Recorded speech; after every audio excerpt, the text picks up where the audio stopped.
السلام عليكم ورحمة الله وبركاته dhegeystayaal haatana waxaan gudagalaynaa barnaamij qaas ah oo ay noo daadihin doonto ikraan calikaar barnaamijkana waxa uu ku saabsanaan doonaa tacsida tutor maxamed daahir afrax oo kusoo dhaweynaa ikraan aad baad u mahadsan tahay axmed waxaan marka hore aan leeyahay ina lilah wayna ilaahi raajicuun waxaa dhowaan magaalada london ee dalka ingiriiska ku geeriyooday mid ka mid ah aqoon-yahanadii soomaaliyeed ee har iyo habeen heelanka iyo heeganka u ahaa sidii u badbaadi lahaa afka iyo farta soomaaliga waa qoraa waa doctor maxamed daahir afrax si haddaba aan wax badan uga ogaano taariikh nololeedkii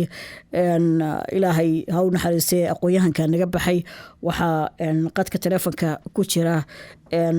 laba rogcadda oo qorayaal aad maaragtay mujtamaca soomaaliyeed u wada garanayso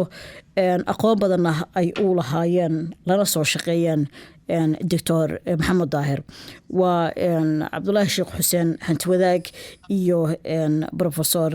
rumi oo labadaba khadka telefonkaasi toosa ugu jira marka hore waxaan leeyahay bal kusoo dhawaada barnaamijkan gaarka ah waa mahadsantihiin ikraam iyo bahda soomaali weyn waa mahadsantihiin inaad nagu casuuntaan barnaamijkan ee ku saabsan xuska iyo xusuusta doctor afrax oo ahaa guddoomiyihii akademiya goboleedka af soomaaliga isla markaana ahaa guddoomiyihii guddiga madaxa bannaana ee dastuurka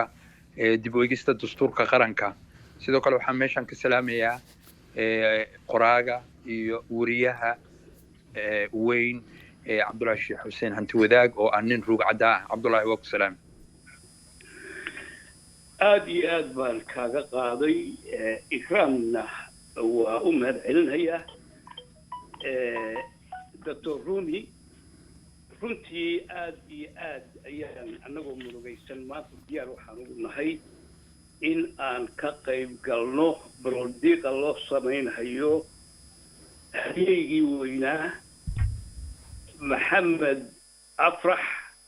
daahir afrax allah ha u naxariisto ilaahayna jannadii firdowsa ha ka waraabi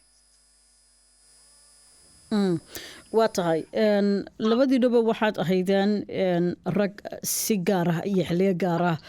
uga soo kala shaqeeyey waxaan jeclaan lahaa bal marka ugu horeysa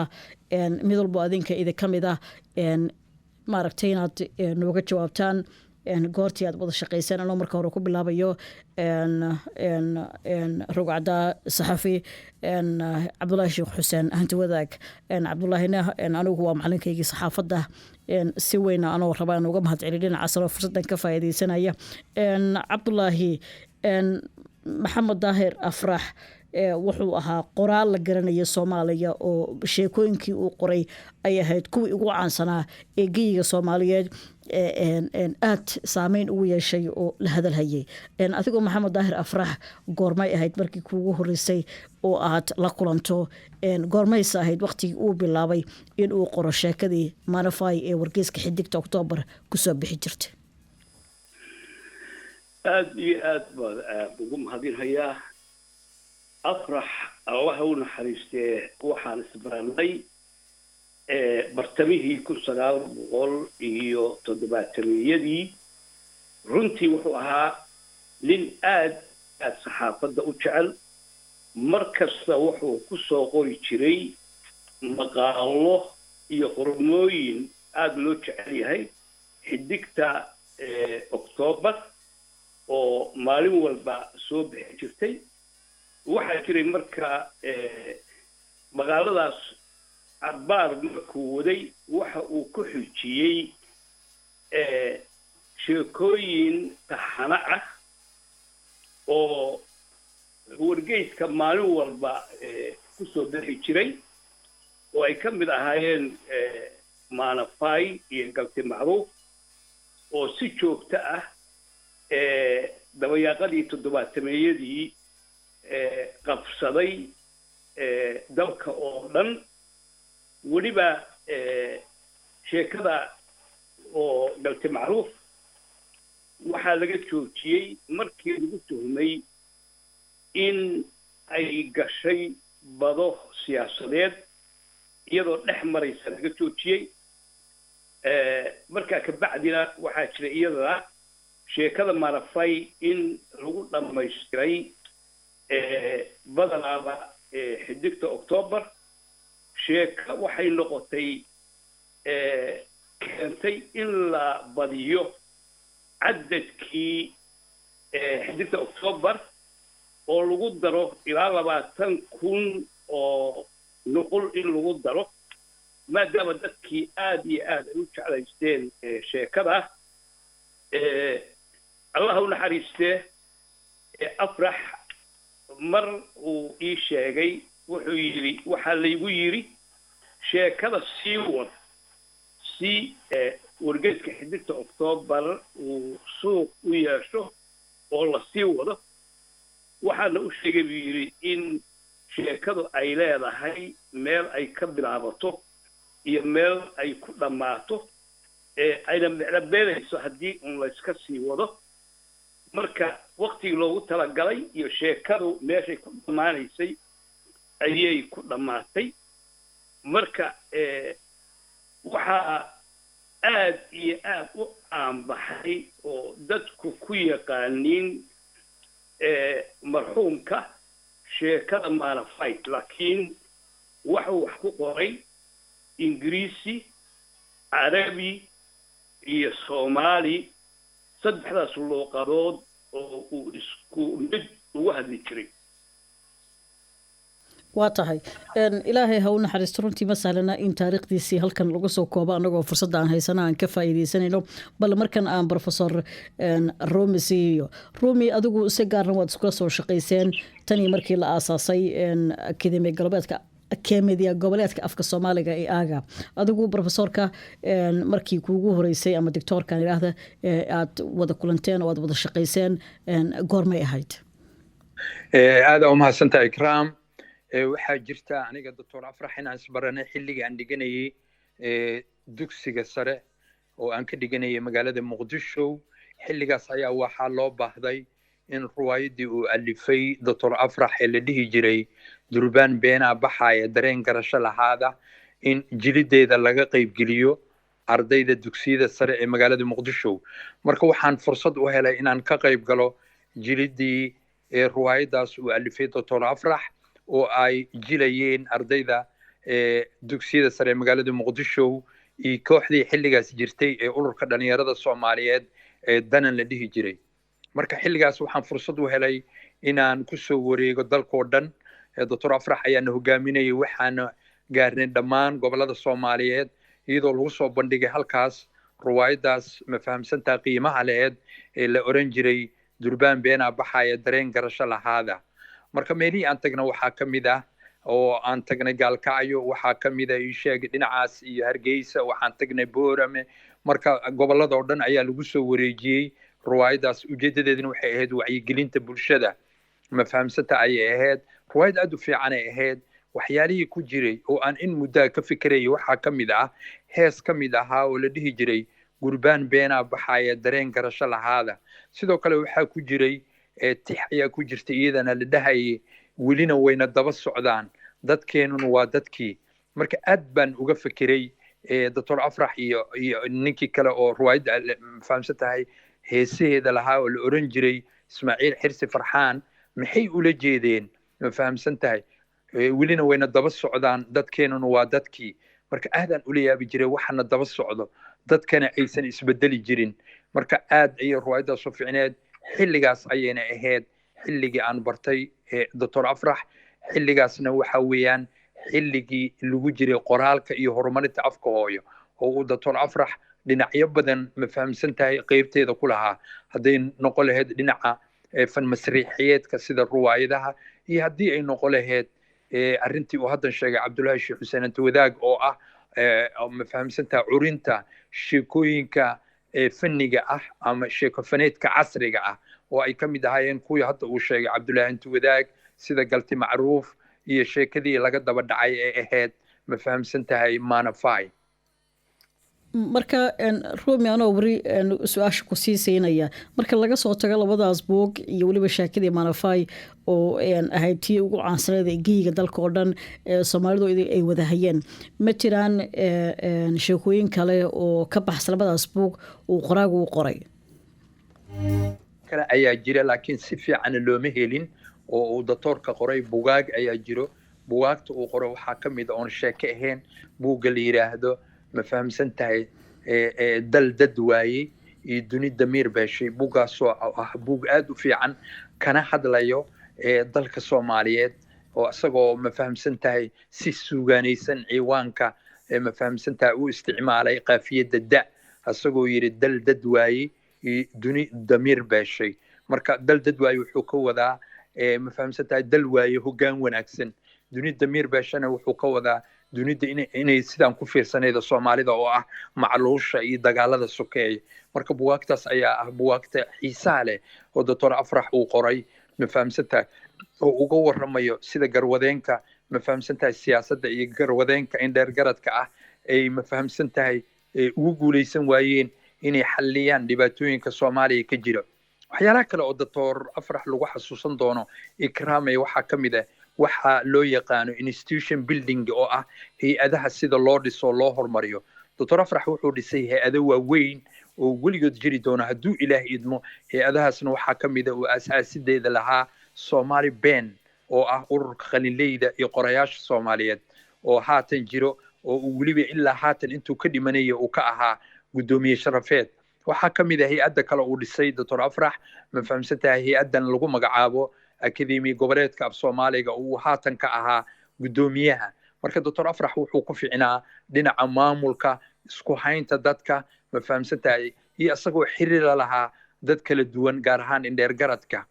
marka la fiiriyo hay-adaha habka uu dhisay waa waxyaalo mucjiso leh maxaa dhacay waxaa ka mid ahaa wuxuu fiirin jiray markaas qadiyad ama wax dadka mabda ahaan midayn karo marka waxaa ka mid ah hadda halku dhiga uu keeno oo ahaa hiilka afka hooye hal abuurkiisa kaasoo saldhig u ahaa halqabadna uu ahaa akademiya goboleedka af Soomaaliga marka hay-adda kale uu sameeyey oo ahayd Somali Ben maanta waxa waa intaasoo qalinley ayaa ku jirto waxayna ka mid tahay ururka caalamiga ah oo international pen ururadaas dhan ayuu dhisay marka wuxuu khatar ku ahaa waxaan la yiraahdaa institution building oo ah hay-adaha sida loo dhiso kadibna loo horumariyo kadibna loogu midoobo waxyaalaha kale muhiimka ah waxaa ka mid ah dadka la shaqeynaya ayuu fiirin jiray markuu qadiyada helo ma fahamsantahay wuxuu eegi jiray kadib uu xulan jiray dad kasma iyo karti leh oo la shaqeeyo oo u noqdo ma fahamsantahay garab iyo gaashaan sidii loo horumari lahaa hay-adahaas uu asaga markasta maskaxdiisa ka soo maaxayay waa tahay waad mahadsan tahay rumi oo kuga soo laaban doonaa cabdulaahi adigu dagaaladii intaan dalka ka dhicin ee adigu aad ahayd agaasimihii raadiyo muqdisho golihii tiyaatarka inta marka laga hadlayo horumarinta afka Soomaaliga uu door weyn uu ka qaatay maanta bulshada jirta aanay ogeyn adigu aad hal iyo loo tilmaami karto maxaa ka mid ah garab aad iyo aad ayaad u mahadsan tahay waxa weeye middan professorku uu sheegay iyo qoraalladii faraha badnaa oo uu qoray oo ku qori jiray afka Soomaaliga iyo afka Carabiga gadaalna uu ka bilaabay afka Ingiriiska inuu qoro waxa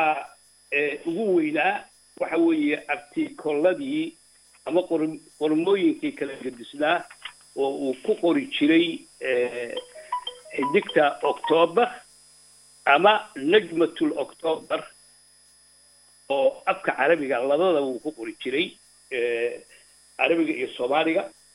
laakiin waxaan rabaa sida professorku sheegay in aan wax yar ku daro Soomaaliya sida ogtahay waa burburtay waxaana la burburay akademiyadii dhaqanka ee mas'uulka ka ahayd in ay difaacdo ama horumariso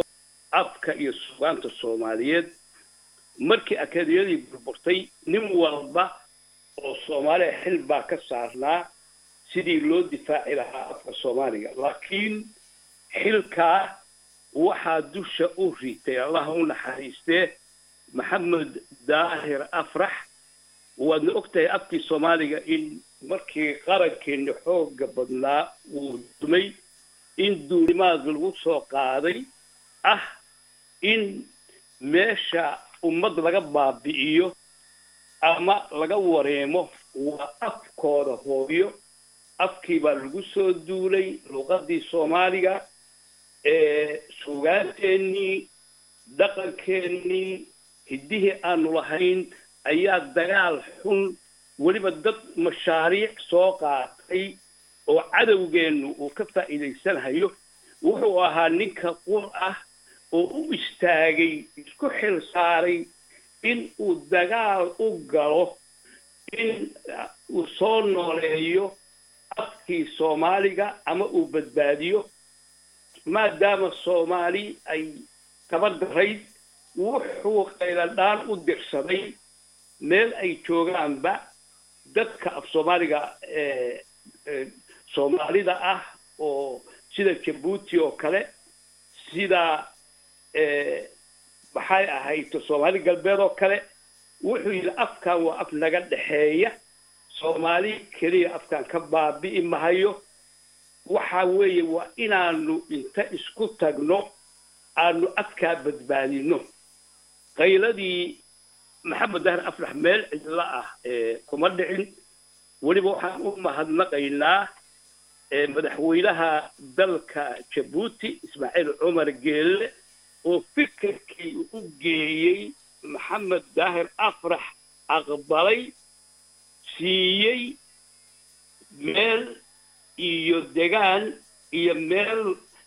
ciidan iyo hiil sidii afka loo badbaadin lahaa ilaa uu ka dhintana allah u naxariistee wuxuu ku jiray halgan keligii cidduu kaashanhayana oo isleeyahay ama miciin bidahayo in la kaashado sidii af soomaaliga loo difaaci lahaa waa tahay cabdullaahi anoo adiga raba inaan kugu soo laabto bal markan aan professor Rome su-aasha siiyo labadan urur ee uu sameeyey doctor maxamed daahir Somali Ben iyo ururkan aaga ee akademi goboleedka afka Soomaaliga dowr intee leeg bay ka qaateen in farta Soomaaliga qoraalkiisu halka hadda maanta uu joogo uu ka sii hormaro sidaan ognahay burburka wadanka ku dhacay afka Soomaaligana waxa ku dhacay dabargo xun baa ku socda luqada qalaad baa ku soo jabay kuwaasoo cadaadis xoog badan ku haya dadkii iyagoo farti Soomaaligii laakiin ahaan u qoraya bay haddana ay hanaankii iyo qaabkii Soomaali ahaanta loogu qorayay ay inta badan ka weecdaan si marka afka Soomaaliga loo hormariyo door intee la eg bay ururkan aaga uu ku lahaa in Soomaaliga maaragtay la badbaadiyo ikraani waa sidaad u sheegtay qaranjabkii wuxuu u sabab noqday in af Soomaaliga uu lumiyo aagag muhiim ahaa oo uu ku shaqayn jiray aagaas waxaa ka mid aaga waxbarashada waxaa kaloo ka mid ahaa aaga maamulka dawliga iyo ganacsiga arrimahaas markay yimaadeen waxaa laga maarmaad noqotay in dhaxda loo xirto marxaladda uu dambeeyay Dr. Afrax uu ka shaqeeyay oo uu sameeyay institutionka ama hay'ad uu sameeyay hay'adaas oo ahayd akademiyada goboleedka af Soomaaliga xilligaas wuxuu ahaa marxaladii badbaadinta ma fahamsanta afka hooyo oo khatar ayaa laga cabsaday maadaama aagagaas waaweyn uu lumiyay maxamed daahir afrax waxaa garab iyo gaashaan siiyey madaxweynaha dalka Djibouti Ismaaciil Cumar Geelle oo u fududeeyay afrax inuu ma fahamsan tahay barnaamijyadaas uu waday in noqdaan barnaamijyo guuleysto marka akademiga goboleedka af Soomaaliga waxay qabatay kulano ballaaran oo lagu qabtay dalka Djibouti iyo dalka Soomaaliya kuwaas ujeedadoodu ahayd in dadka Soomaalida la yiraahdo u hiili afkaaga hooyo iyo hal abuurkiisa kaasoo ujeedada ahayd qof kastoo Soomaali inuu ka qayb galo hiilka af hooyo iyo hal abuurkiisa dadka macallimiinta wuxuu hiilkoodu noqonayaa inay dadka baraan qoraalka af Soomaaliga hooyooyinka wuxuu noqonayaa caruurtooda inay ku caawiyaan inay afka uga hadlaan markay guriga joogaan oo aysan luminin ma fahamsantahay haybta Soomaalinimada marka akademiyada waxay u istaagtay oo uu doctor afrax hormuud u ahaa in loo hiiliyo afka hooyo oo khatar soo wajahday markii uu lumiyey aagagii muhiimka ahaa oo uu ku soo koobmay af looga hadlo guriga oo keliya marka arrintaas muhiimad gaar ayay lahayd ma fahamsantahay waxyaalaha kale oo yaab kale doctor afrax oo dhexda u xirtay waxaa ka mid ah tababarka jiilka cusub ee dhalinyarada ah kaas uu bari jiray ma fahamsantahay wax loo yaqaano qoraalka tolmoon ama habka fiican ay wax loo qoro ama loo curiyo sheekooyinka tababaro badan ayuu u fidiyey dhalinyarada Soomaaliyeed gaar ahaan gobolada sida gobolka Banaadir hadday noqon lahayd dhinacaas Puntland hadday noqon lahayd dhinacaas Kismaayo hadday noqon lahayd dhinaca Djibouti marka arrintaas arrin aad u fiican ayay ahayd sidoo kale doctor afrax wuxuu aaminsanaa falsafadaas oo ah in af Soomaaligu ma fahamsantahay uu yahay midka kaliya oo mideyn karo ummadda Soomaaliyeed waayo wuxuu ahaa heybta Soomaalida wuxuu ahaa wadaniyad ma fahamsantahay marka arrimahaas ayuu u aragay inay muhiimad tahay doctor afrax waxyaalaha kale oo lagu xasuusan doono waxaa ka mid ah qaybtii uu asagana ka qabtay shirar badan oo ka dhacay dalka gudihiisa iyo dibaddiisa gaar ahaan dibadda waad la socotaa in Yutumbori aan nimid uu ka hadaliyay doorka ma fahamsantahay qurba jooga Soomaaliyeed uga bannaan in dhalinyarada Soomaaliyeed lagu barbaariyo afkooda iyo dhaqankooda suuban tahay runtii Romeo anoo raba inaan kaaga mahadceliyo waqtigana uu aad noogu kooban yahay ugu dambeyntiina oo raba inaan soo koobo su-aashayda kana faa'iideysanayo fursadan yar ii hartay adiga iyo Cabdullaahi Sheekh Hanti Wadaag bacdama rag qorayaal aad tihiin aadna ula socda wadciga uu afka Soomaaligu maanta marayo sideeba af Soomaaligu uu u noqon karaa mid laga badbaadiyo halista hadda ku soo wajahan luqadaha qalad ay ku soo jabeen ay kamid tahay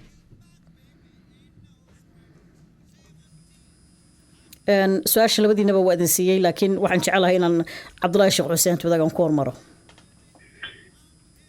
ikraam aad iyo aad ma kugu mahadnaqayaa sida aan u sheegnay waxa weeye halistii weli meeshaday taagan tahay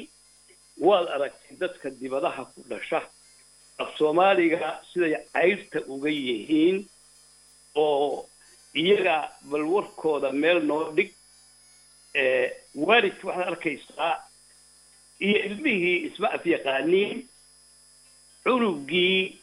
barbabaad waxaad isweydiinaysaa war hooyadu xaggee bay ku maqnayd ama odagu xaggee ku maqnaa cunugan yarka ah intii uu afkii hooyo ka tegey maxayse iyagu samaynayeen intay dhabta ku hayeen intuu guriga joogay intii waqtiga dheer aadka u faraha badnaa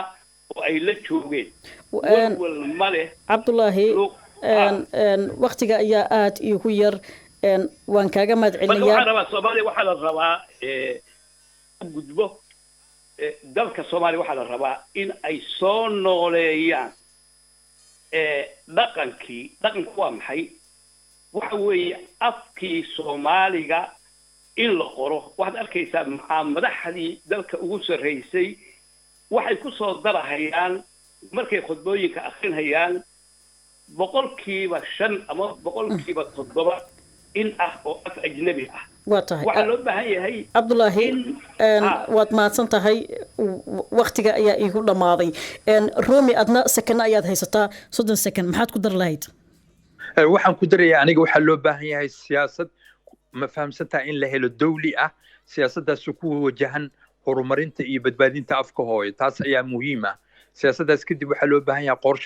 yahay qorshahaas oo ah mid dhow iyo mid fog arrimahaas ayaa wax ka qaban kara khatarta ku soo wajahan af Soomaaliga ma fahamsantaa arrimahaas ayaan aaminsanahay waa tahay labadiinuba aad baad u mahadsantihiin waqtiga oo inagu yaraa awgiis ayaan barnaamijkiina intaas aan ku soo koobaynaa ee aan ugu baroodoqeena ilaahay uu naxariiste Dr. Maxamed Daahir Afrax oo dhawaan ku geeriyay magaalada London mar kale aad baad mahadsantihiin هذا ما سنتها إكرام وأبو سلام عبد الله يا خيارتك وأبو سلام دكتور رومي ما صعبت يسوي ذا يتيبي